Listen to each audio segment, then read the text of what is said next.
system used by most aircraft carriers today. On land, planes utilize long runways to gain the speed needed for takeoff. However, on an aircraft carrier, the runways are much shorter, around 300 feet, compared to the 2,300 feet needed for a normal aircraft to take off. Instead of distance, a catapult is used to give the plane enough speed for takeoff. The catapult system doesn't seem like much when you see it on the deck of a ship. It looks like a line of track with a connection to the front landing gear of the plane, but it's capable of accelerating the craft from 0 to 165 knots in less than 2.5 seconds. That capability is only possible thanks to the impressive below-decks engineering of the catapult system.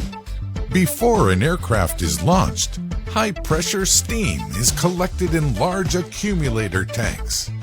This steam is siphoned off from the nuclear reactors aboard the ship and stored in pressurized tanks, which can be dangerous if malfunctions occur.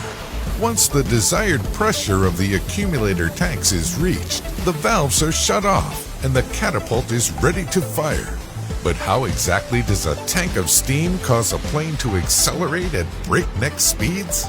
That's thanks to 2 pistons and a device that attaches to the airplane's landing gear, called a shuttle.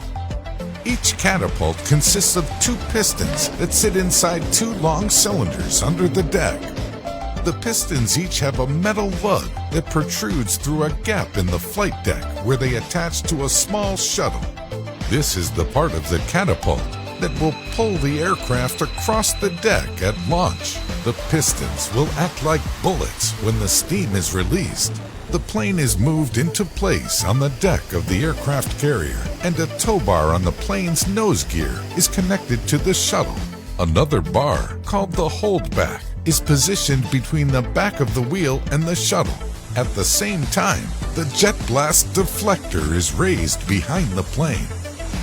The pistons are initially locked into place so the cylinders can build up pressure. Once the correct pressure, the aircraft is fired up to full power, held in place by the holdback bar. When the pistons are released, the force also releases the holdback, and the pressure of the steam rockets the shuttle and plane forward. When the plane reaches the end of the catapult, the tow bar pops out of the shuttle, releasing the plane. During the launch, which takes around 2 seconds, the pilot of the aircraft experiences about 4 Gs of force, which is a lot, but nothing compared to what they experience during high-speed maneuvers in flight. After the launch, the catapult needs to be reset. The 2 pistons run into a braking system, which is essentially just 2 large cylinders of water. Once the pistons are stopped, a grabber comes up behind them and pulls the shuttle back into place, thus completing the full launch cycle. One launch cycle can be completed in under a minute, and most carriers have 2 or 4 catapults, meaning that a significant number of aircraft can be launched off the deck in very little time, thanks to these highly engineered aircraft catapults.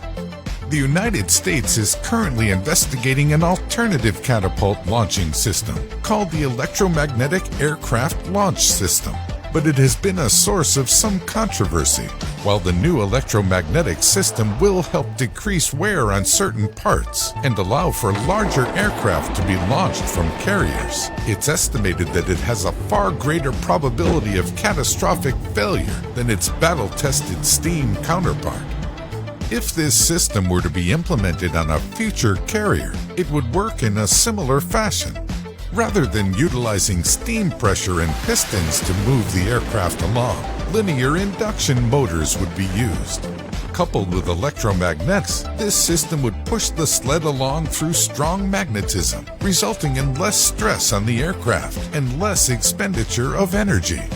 The system can also go from a cold start to launch ready in about 15 minutes compared to hours for steam catapults, and uses much less fresh water. Perhaps most importantly, the EMALs can launch pilotless drones, which are too heavy to be launched by steam. While it looks like steam is here to stay for catapult propulsion in the near future, the email system is already being installed on the new Ford-class carriers and may represent the catapult propulsion system of the future.